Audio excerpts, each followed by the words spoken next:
A pleasant good evening to everyone and welcome to another episode of Just the Facts. I am your host, Shellya Rogers-Webster, the Minister responsible for Social Development, Education, Youth and Culture, Library Services and Probation, and the District Representative for Valley North. This evening, I have the pleasure of being in the studio with the Honorable Mr. Cordell Richardson, the elected representative for Valley South, District 4, and the Honorable Parliamentary Secretary with responsibility for agriculture as well as infrastructure. I also have with me Mr. William Vanterpool, who is a lifelong public servant. Mr. Vanterpool has been in the public service for over 40 years. He has worked in agriculture. He was formally trained many years ago. I think it was in Trinidad, Mr. Vanterpool. Trinidad, yes. And I know that because Mr. Vanterpool and I traveled, I think it was to a Carafesta maybe many years ago. Yes, we did. And Trinidad was his stomping ground. He had all the police officers and everyone knew him and everything. So I have fond memories of that as well. But Mr. Vanterpool has dedicated over 40 years to the Department of Agriculture and the Anguilla Public Service.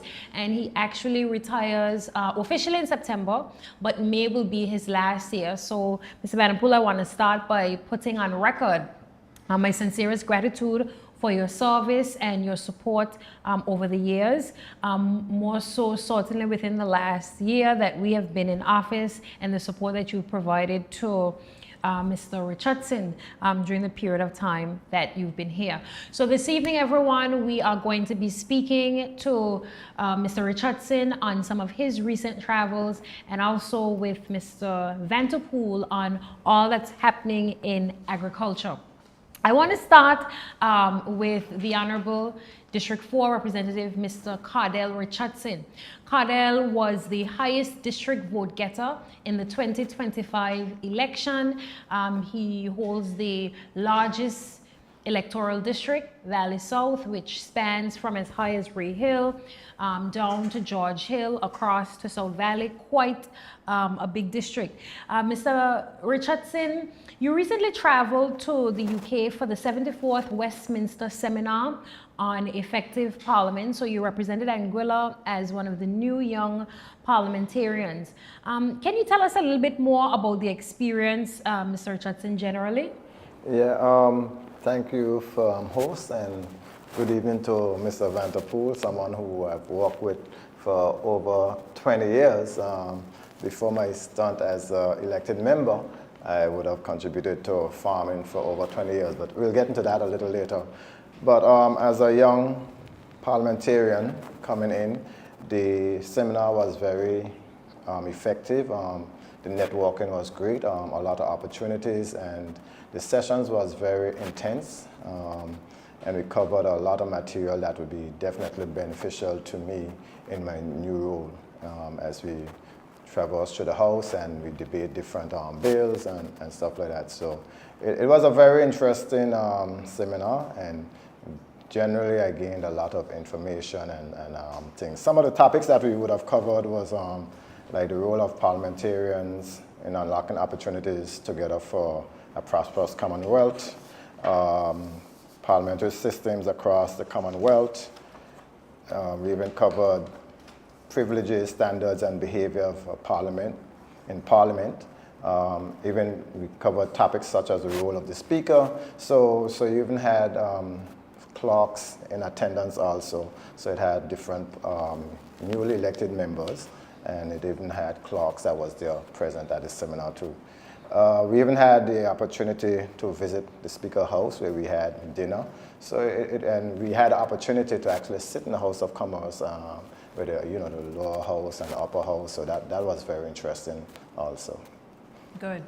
Wonderful. For the members of the general public who may not be aware, so the Westminster seminar is designed for new young parliamentarians who are just getting into the parliamentary field, who could benefit from an opportunity to be exposed to parliamentary procedures. I would have benefited from this in 2022. I think it was maybe October of 2022.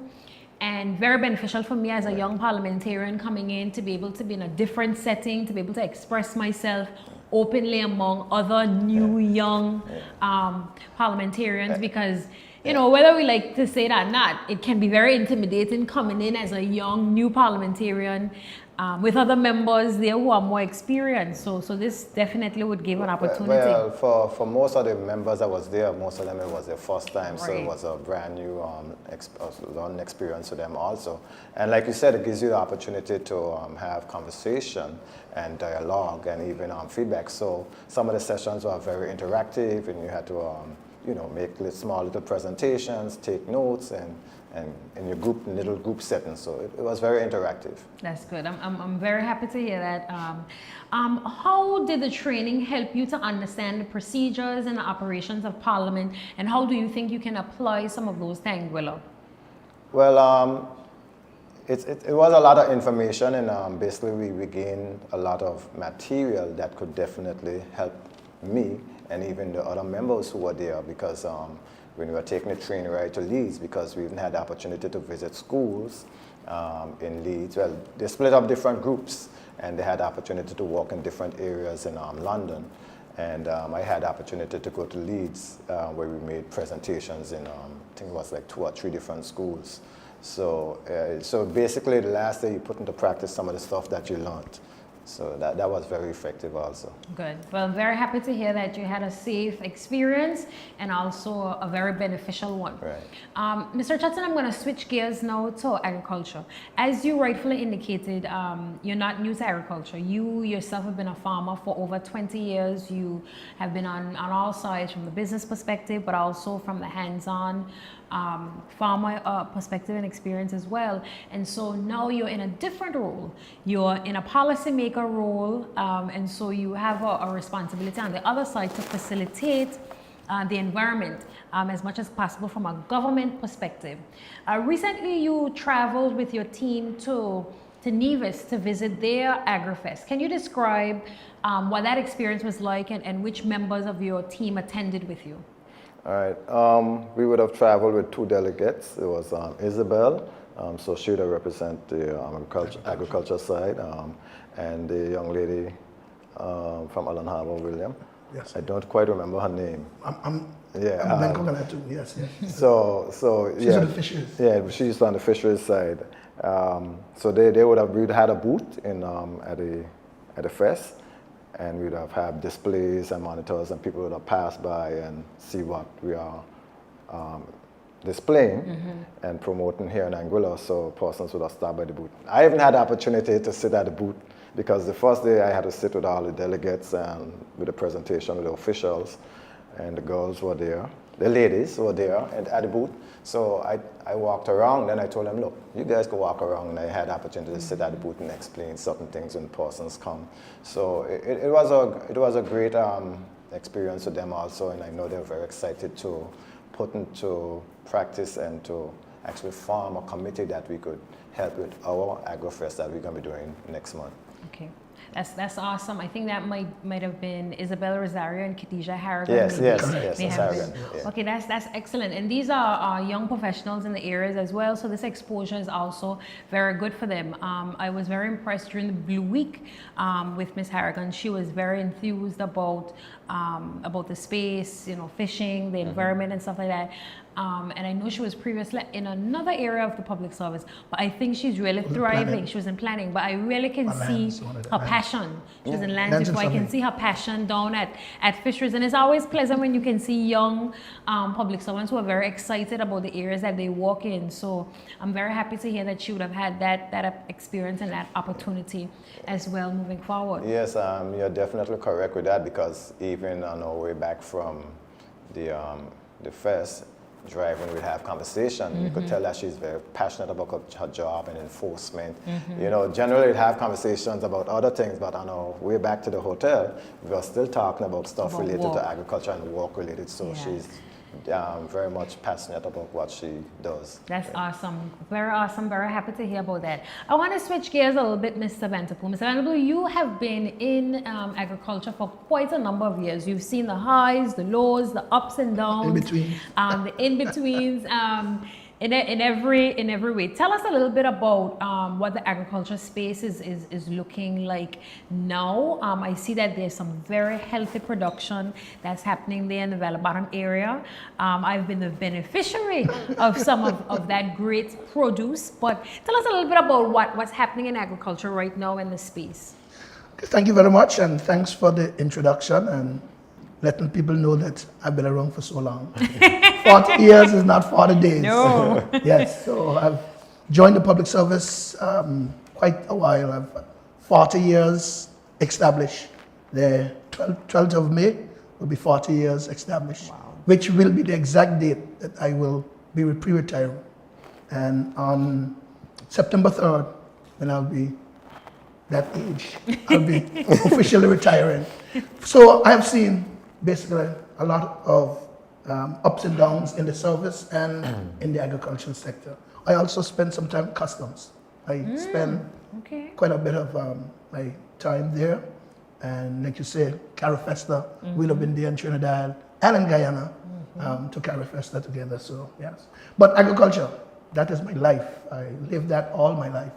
I came from a agricultural family background, so our parents would have ensured that we'd have been up all in the morning in the fields doing the hard lifting and the hard work. So when I was appointed in agriculture some years ago, I would have worked as a casual worker first in the nursery, and then I would have moved my way up to customs, and then come back as deputy director, and now director for the last 26 years.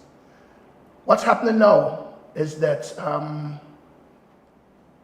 the Honorable Cordell Richardson, who I've worked with for quite a while, in fact, you can say he's been a farmer for over 20 years, had a short stint with us at the department. Yeah, 1 year. And 1 year as marketing officer, a position which we miss. We really need someone in the marketing to take us to the next level. The farmers can produce. They're doing a wonderful job, and you're seeing the project there, which we're going to speak about now. It has taken off, and people can see what can happen in agriculture. That portion of land, Cordell have called me kind of frustrated and say, that land is just growing up, we need to put something in it until whatever decision is made. So I've taken him on, and I said, okay, we'll kill two birds with one stone. We'll get the project up and running, and we'll also do an agricultural exhibition. And we call it the AgriFest, which will show people what can be done in Anguilla. And at the same time, I guess, give my departure on a little high. So that has been the reason behind the project that you have seen. So Mr. Richardson has been and still is every day on my back to make sure it looks good, make sure that the pest and disease is taken care of, make sure that it looks good for the exhibition. That's what we are actually doing. We have to change some of the dates, so you've seen some crops coming early, which, because we had to change. So some stuff will be out before the exhibition, but we have committed to have them replaced so that the exhibition day, you'll see the whole field up and running and looking very well. It's a mammoth task. It's not easy. The first phase is 3 acres, which is divided in half-acre plots. The initial aim was to give it over to 6 farmers, and the extension staff worked with them.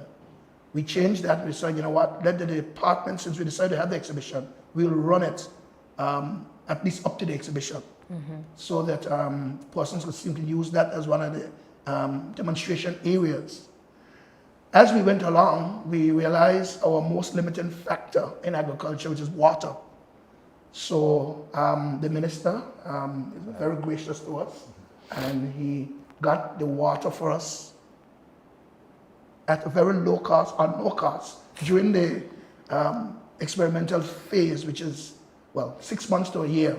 We want to have the water, not just free, but just to demonstrate the usage of the water and how much water farmers normally use to produce a crop. So in this phase, Water Corporation will be checking on we have the statistics, the records, how much water has been used for the 3 acres, and then we can work out a more reasonable? Actual amounts that the farmers should pay, farmers' rate. Right now, it's really high. It's too high. A lot of farmers aren't producing because it costs too much to produce, and it don't make sense. We're paying so much, and you're getting less for it. So a lot of farmers are out of production. So we're using this project to demonstrate that farmers need a better water rate. And I must thank the minister, Mr. Kyle Hodge, who has been working closely with us, and Mr. Richardson, to ensure that the project not only successful in terms of what you're seeing, but to ensure that at the end of the project, we have good results so that the farmers would be able to, not only in the valley area, but in the other areas, would have a decent water rate so we can see more production. Okay. So I will go into the exhibition if you want me to do it one time or... Well, I want to start by asking either of you to tell me a little bit more about the crops that you've been planting and that are available on that site. Okay. Well, for me, I was a tomato guy, so I was very instrumental in ensuring that they plant tomatoes. I would have even contributed some varieties that I would have grown back in the day, which is some cherry tomatoes. I would have given them to the department so that they could start some of those seeds and have them grown. So they have a variety of different crops, celery, kale, corn, eggplants. They had some cucumbers. They didn't do too well, so we're going to put in a fresh set. They have some seasoned tomatoes, pumpkins, eggplants. So cauliflower, cabbage, Broccoli. yeah. You name it and we have it. chives. So there's a bit of Try to everything. put in So a variety Right. of crops so that the farmers and the public could see what can be grown. Right. There's a little bit of everything. So we are not perfect. So there are some, the disease is taking some, the pest is taking some, etc. But that's part of the natural cycle. And we are not perfect. And especially some of the corn, you see some of the corn have some wormholes and so in it. Yeah, we could go in and spray, which we should have actually done. But I'm still glad that people can see that it's naturally grown, so that you know the nice one you see coming out of the States or from Europe, wherever, pest-free, is because they have been spraying pesticides. We have really not been spraying much pesticides. Any pesticides we have used is organic pesticides, Nemex and products from neem. So that is why we have seen some of the pests get away in some of the crops. Also, because we're doing the exhibition, we are widespread. We are doing the fruit tree project, we are doing the shade houses, we are preparing the department. So there's a lot of areas, the limited human resources we have. So some got neglected during that period, but we are trying to overcome that now. So by the exhibition, you'll have perfect looking vegetables. Well, I'm excited about the exhibition because I would have benefited ahead of time from some of the produce that was there. And I will say that I was particularly impressed with the quality of the kale in particular. Some of the best kale that I've ever tasted. I cooked an entire pot of kale only and sat and ate a bowl of kale myself. Excellent quality, very fresh, good quality. You can taste it in it. But in addition to that, I also had chives, I had broccoli, celery as well, and something else. I may be missing something else, but excellent produce. And it's so, it feels so refreshing that you see the produce, you saw when it started out when it was almost nothing, and now you're seeing it there blooming in real time. So I know the exhibition is going to be very, very exciting. And I think it's important, as you said, Mr. Vanterpool, for us to be able to see what is possible. Because sometimes you hear about farming, you hear about it in a very abstract sense. Also, a lot of our farms are kind of hidden. Right. So they're not in the public view. So yes, you may see the produce advertising, but in terms of passing it on the road on a daily basis, you're not. So this exhibition really reminds you of all of the possibilities that you have, and it gives us an opportunity, as you said, to collect some data. So to do some research, collect some data in relation to water, to see how we can then use that information to be able to address the water situation for our farmers. Yeah, and like Mr. Vanterpool said, it's a project that we want to showcase to the general public and even to farmers of what actually crops or vegetables could be grown in that area, because oftentimes people are not sure of what could grow. You know, people are accustomed to the peppers and the eggplants and stuff like that. So we are trying to put in a bit of everything so that individuals and even farmers, because there might be some farmers who just stick to a particular crop, 1 or 2 crops, and not even aware that this particular crop, vegetable could grow in that area too. So it's a showcase piece.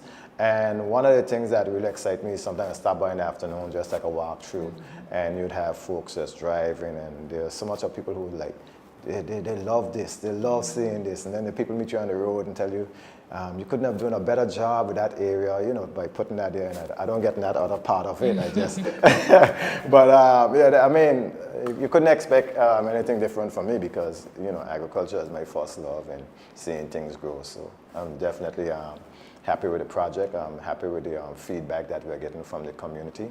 There are just a couple areas we got to tighten up on, but we will have it ready.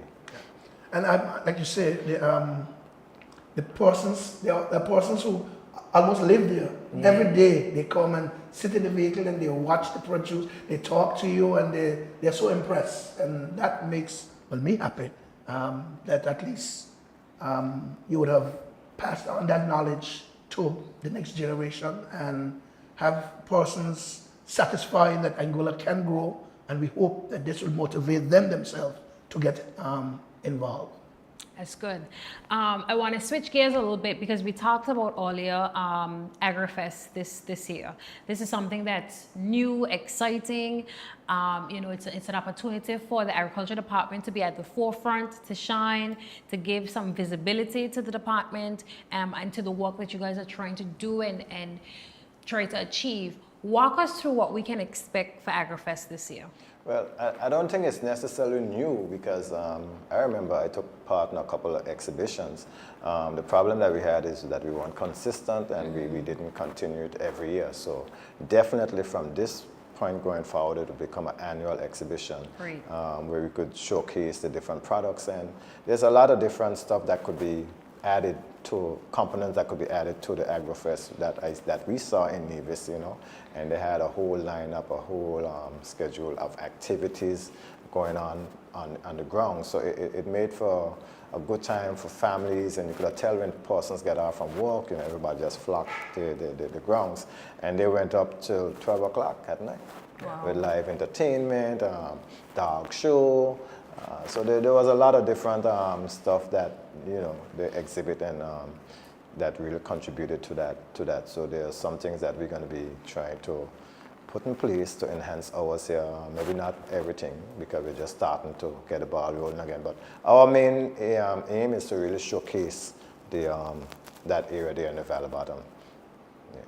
Okay, we have, in terms of the exhibition, we have had numerous exhibitions over the years. In fact, we started with 1 day. We went on to 2 days, 3 days. We used to have a real big exhibition. In fact, our department used to go to other exhibitions, Tatola, St. Croix, St. Kitts, Nevis. So over the years, like we just had slowed down with it for a couple of years. But our workers are accustomed. We know what the exhibition is all about, and we are going to put on a very good show. It was supposed to be 2 days, but we have brought it now down to 1 day. One of the schools, I know in the past, in fact, all the schools, they take part. They look forward to this exhibition every year. And the education department will schedule the different schools and the buses to come at different times. So we are going to see a sea of children on that day moving around and seeing different stuff. So we have organized different areas, both for the children and for the adults. For example, we have like a petting zoo where a number of birds, people bring their birds. We have some in the green space, but it's Leslie Brooks. He normally brings his birds there. There's someone from Tatola who is asking us if they can come with theirs. There's someone in St. Martin who will come over and do a bird show. And some other folks from the region are asking, because they remember what we used to do in those days. So they want to be part of it.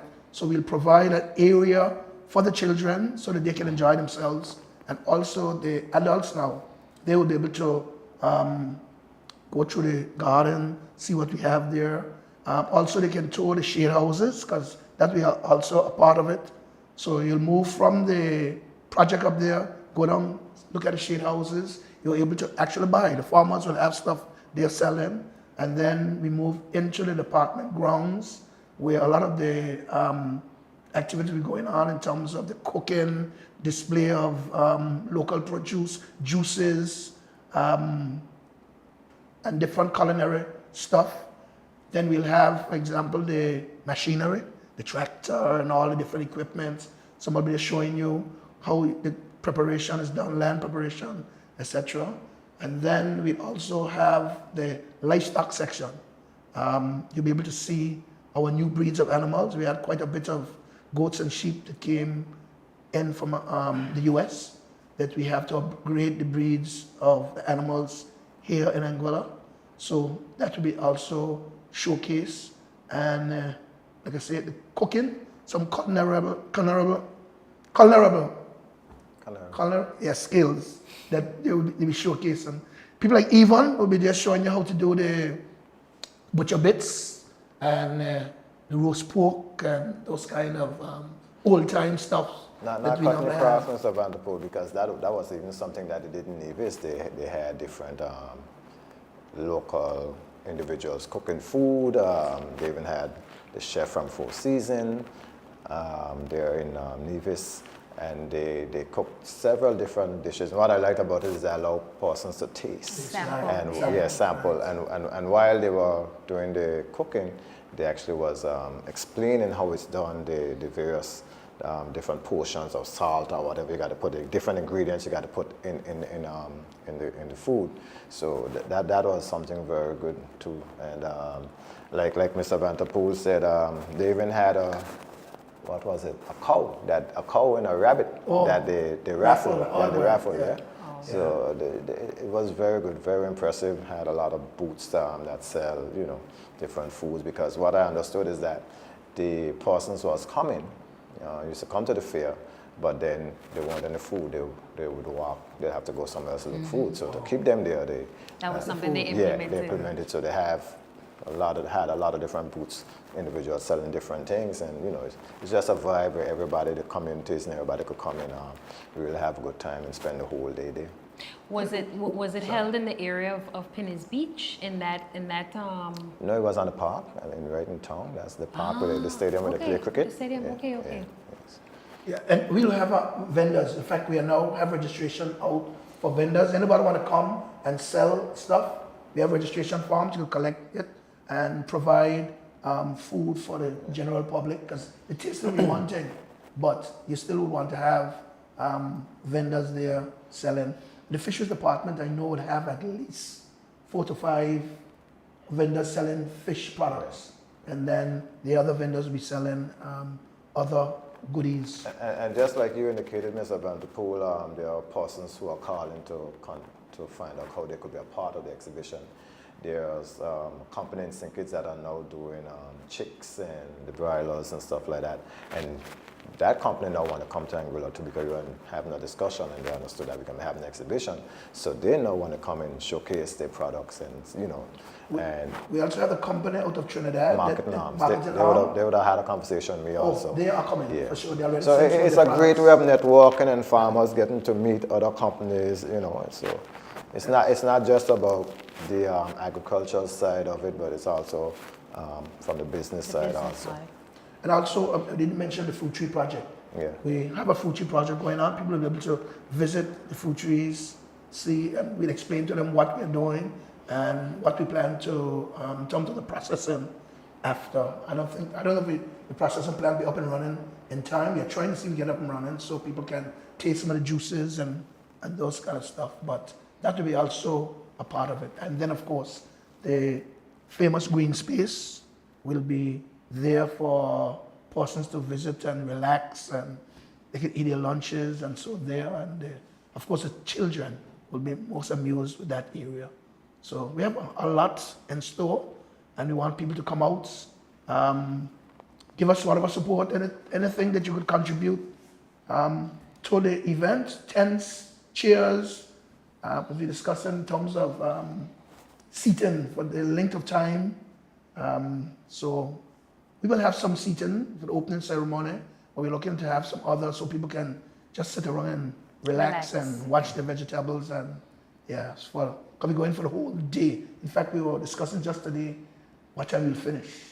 Because sometimes it can get late. So we're thinking around 9 or maybe later, some entertainment in the evening.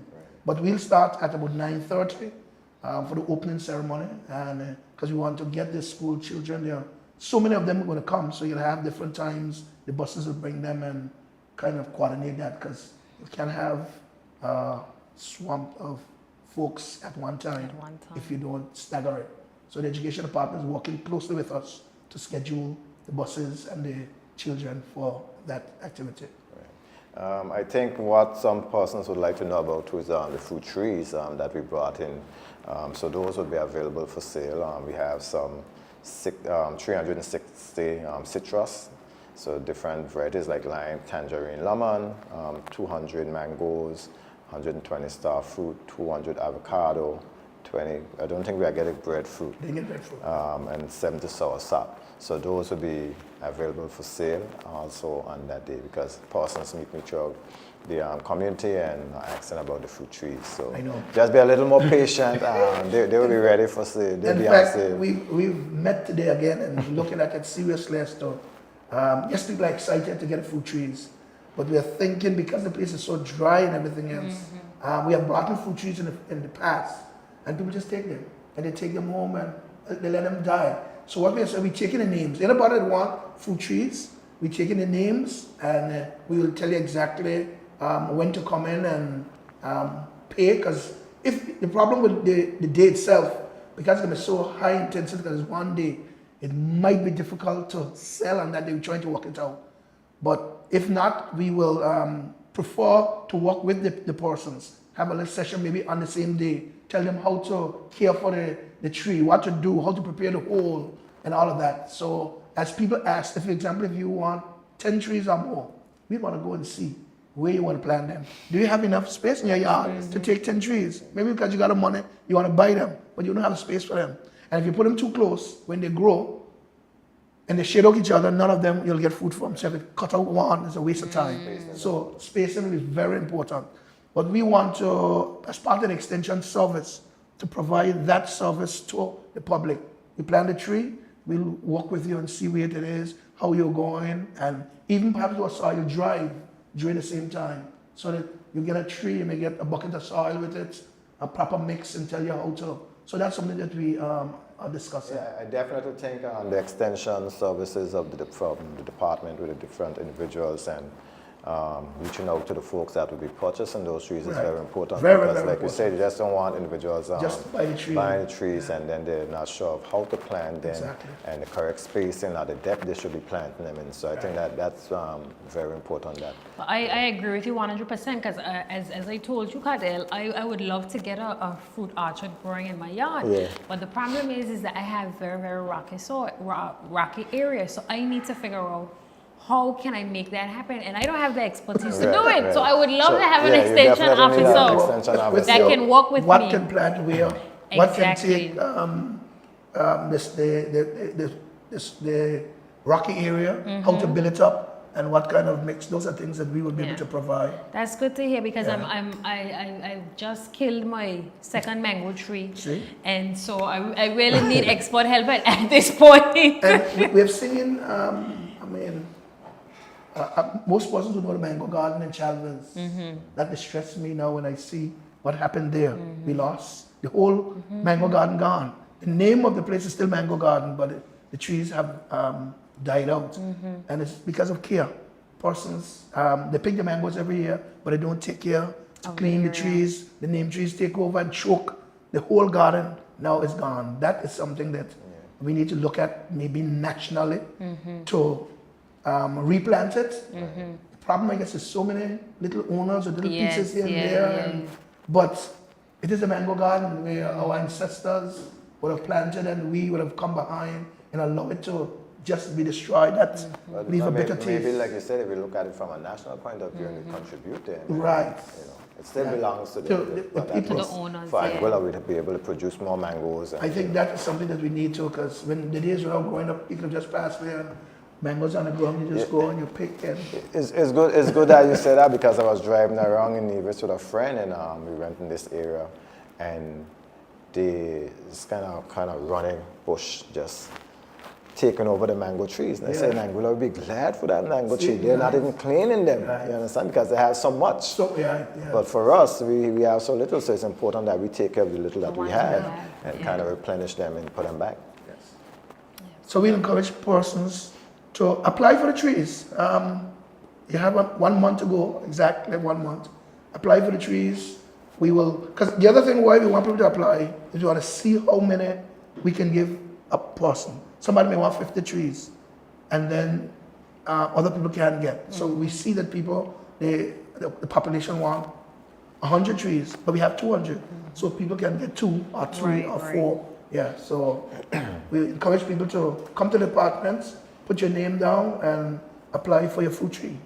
And any other assistance that you need, because we provide a lot of assistance for not only the crops, but the livestock. We haven't spoken too much about the livestock, but there's a lot of workshops that's going on, and we're encouraging folks to, we have a chick program also that's going on, where we bring in chicks and sell to the public at a reduced rate. So we are seeing a lot of persons now getting involved in not only egg production, but also broilers. And we're going to have persons there selling broilers on that day. Goat production has started to increase, and even sheep, mutton production. If you pass through Welch's on the field, is something you'll see Clark Smith with over 100 sheep. Beautiful, very, very, very beautiful. And if he's listening, we discussed today, we're going to beg him for at least one, so we can have, we cook the lamb so people can taste and see the quality of the lamb and the goats. And we use that opportunity to market the products. So even the local chicken, we are asking folks who bring to allow some of the folks to prepare it so people can see. Rabbit is something that we used to have at an apartment before, and people were catching on to it. The flood of, that was 91 flood, and destroyed, we had over 200 rabbits at the apartment. But that rabbit meat is a very nutritious meat, and it's easy to produce, quick turnover, and it's a very, very healthy meat that we want to encourage. So we want persons to get involved in production of not only vegetables, but also meats. And of course, the Department of Natural Resources. So we're encouraging fish. Fish, well, we are doing aquaponics at the department, where we have a combination of fish and vegetables. The fish is grown in tanks, and the waste from the fish is fed to the vegetables. So we are doing that process too. And of course, the fishing is part of it. They will be part of the whole exhibition, showcasing what they are doing, and also they'll have fish vendors there selling their fish. So we want to encourage everybody to come out and really have a good time. Yeah, good thing you spoke about the old chick initiative, because myself and the minister, along with some of the folks from the department, would have had a meeting with them just last week to see when we could look at bringing another set of chicks. There are some things that we have to balance, and we spoke about those things. Because some of the problem we're facing is you have the large producers of eggs and the broilers, and then you have the little backyard farmer who's buying maybe 10 chicks. So, you know, they're laying, and then you have the big producers who are also producing. So it's a balance that we have to strike. But that's an initiative that we're definitely going to continue, and we're looking to put together an order pretty soon. There's one other area that, like I said before, the marketing part of it. We have struggled with this for years. It has been my passion to see a proper organized market. We can produce, the farmers can produce. We had a Blacks project, did very well. We had a number of other projects. But when the farmers produce it, they can't get it sell. obviously they will just go to production. So we want to use this opportunity, especially with the government having the project, to set up a proper marketing system. So we are encouraging persons to support the marketing initiative, and let's get something properly set up. The market itself, we are looking at that too. The government had spent a lot of money upgrading that market, and we're not getting value for money in there. People are using it for purposes which they should not be. I've tried, well, we have now put on shutters. That's still not totally keeping them where we're supposed to go. I was trying to get it fenced, but I can't convince nobody that it should fence. Although the market was fenced years ago. And I used to work at the agriculture department. That's some 40 years ago. We used to go to the market every morning and open the market. The market laws said the market open at a specific time and close at a specific time. So it used to be open and close with an ice plant. You would know that. That's way before your time. The ice plant. So, but we need to kind of have some proper regulations there and make sure the place is sterile and the folks will feel comfortable coming and buying not only fish, meats, and different stuff. So that's an area in which we need to zero in on carefully as we go forward. We're looking at that. Tomorrow we'll put some stuff in place. But before I leave, I would want to see that place up and running, sterile, that you can come and buy your fish, you buy your meat, you buy your vegetables right there. So that's another area we're looking at. Yes. So. All right, well, that's a lot going on, Mr. Richardson and Mr. Vanterpool. There's a lot happening in agriculture. I'm very happy to hear that. I know, Mr. Richardson, you said that a lot of the extension officers have been going out for the various farms and providing assistance as well. And that's going to continue to happen because there are a lot of backyard farmers. We're not trying to produce, you're just trying to have a healthy yard. You just need some additional support and help. And you guys are going to be providing that assistance. So I look forward to that because, as I said, it's very necessary. You know what you want to have, you just don't have the skills or even the know-how. And especially if you have a yard with poor soil conditions, we know Shellya is. So, so we know that is. But it's certainly been a pleasure to speak to you guys here today on everything agriculture related. I want to commend you, Mr. Vanterpool. I think you're leaving on a high. Agriculture is doing well generally. There's a lot of exciting things happening in it. You would have mentioned the green space, but also the new farming that's happening in the Valley Bottom area and the healthy produce that you're seeing. We also have AgriFest coming back this year, so you'll be having a huge exhibition. So there's a lot going on. So I think you're really leaving on a positive note, which is great. And again, I want to thank you for the contributions that you've made over the years. 40 years is not a short period of time, especially to be in the public service, you know. It's not easy navigating the public service for 4 decades.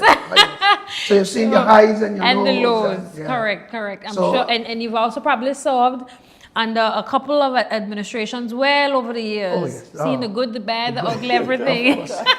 Number of administrations, number of permanent secretaries, number of, I would have started with, my first permanent secretary would have been Countess Ray. Really? Okay, okay. Yes, when I started, so you can tell how long that would have been. Yeah, absolutely, we have passed through quite a bit. Elvet Hughes and Mr. Ray and the works. Wilson. But the good thing about it, it makes my job a little easier working with the folks because I would have worked with them, years before as a farmer. And one thing Mr. Vanterpool always says, plant a lot because the individual is going to take some, the pest going to take some, animals going to take some, and you get the rest.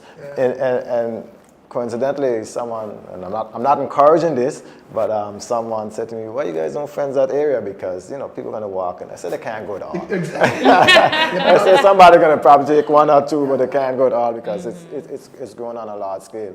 And we were talking about the green space, so we do have intentions of expanding the green space a little further west and putting in some different things in that. So persons could look forward to that space being extended towards the west with some different stuff we're going to put in it. So it's going to be a nice space.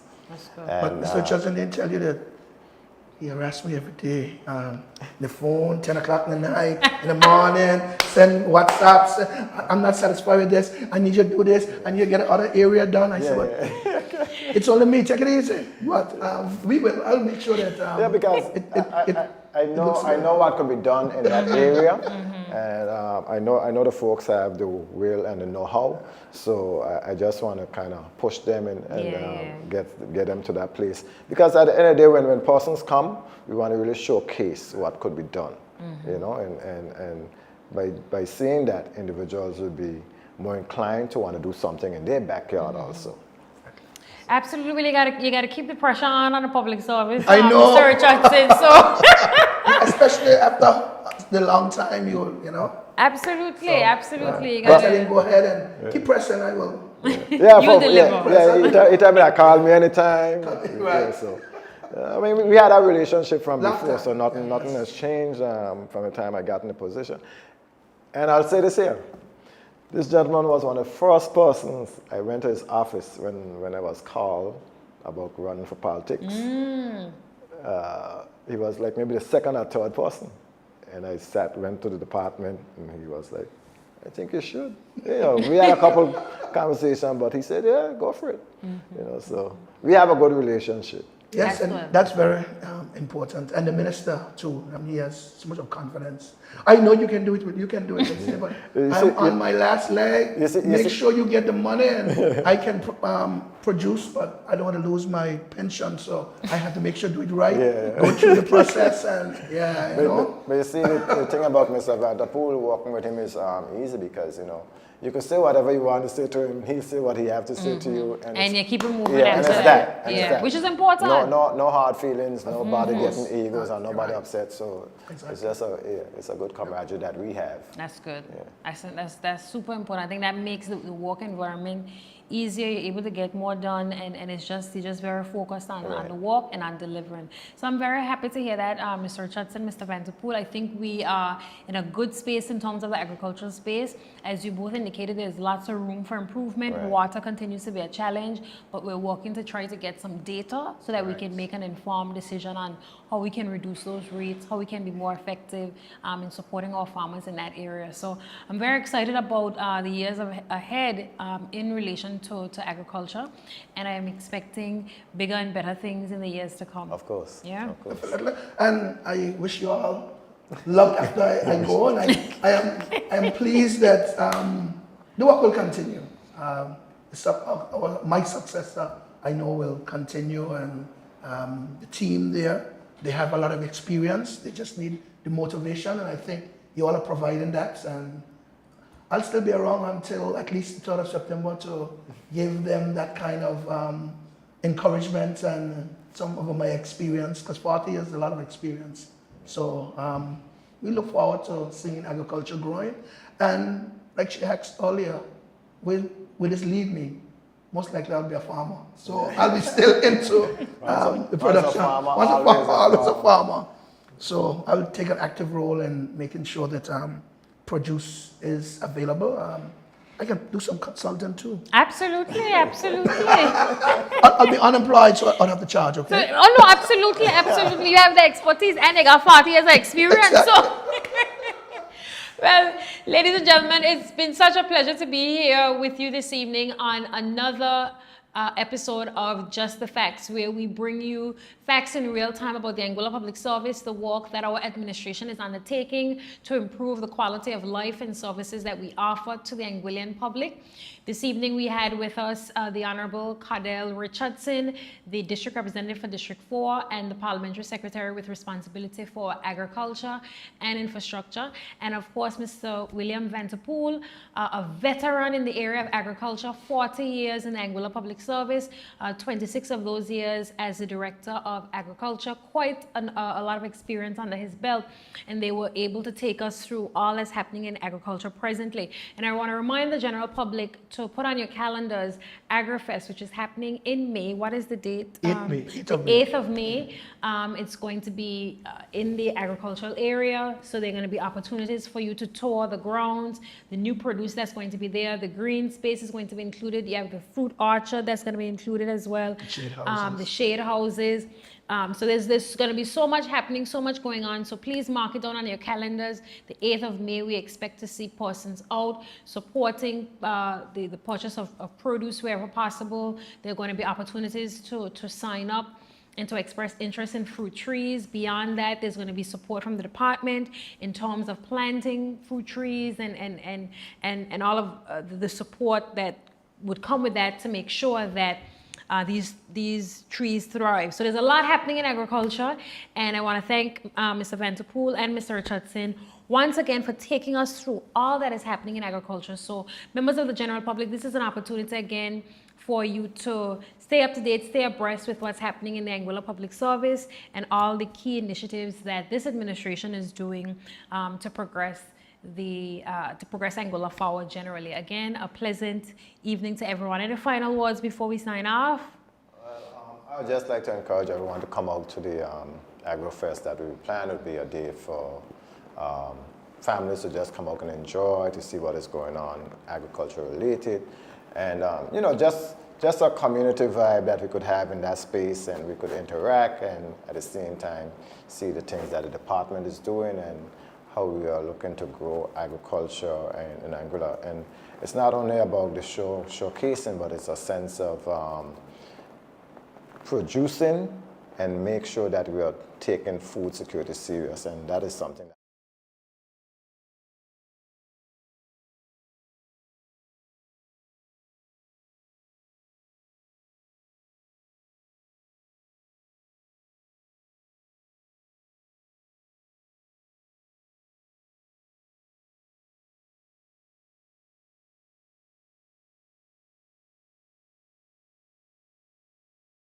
Well, thanks for your time, Mr. Vanterpool. It was a pleasure working with you over the years. I know we'll still be seeing each other, and even when I used to farm, I could have called Mr. Vanterpool, he'd come down to the farm, and you know, so I don't think anything's going to change. Well, I hope not. Thank you all very much for your words of encouragement. I want to thank the public for the support that we have gotten over the years. The department has moved from, we moved to different heights as we went along during that period, 40-year period.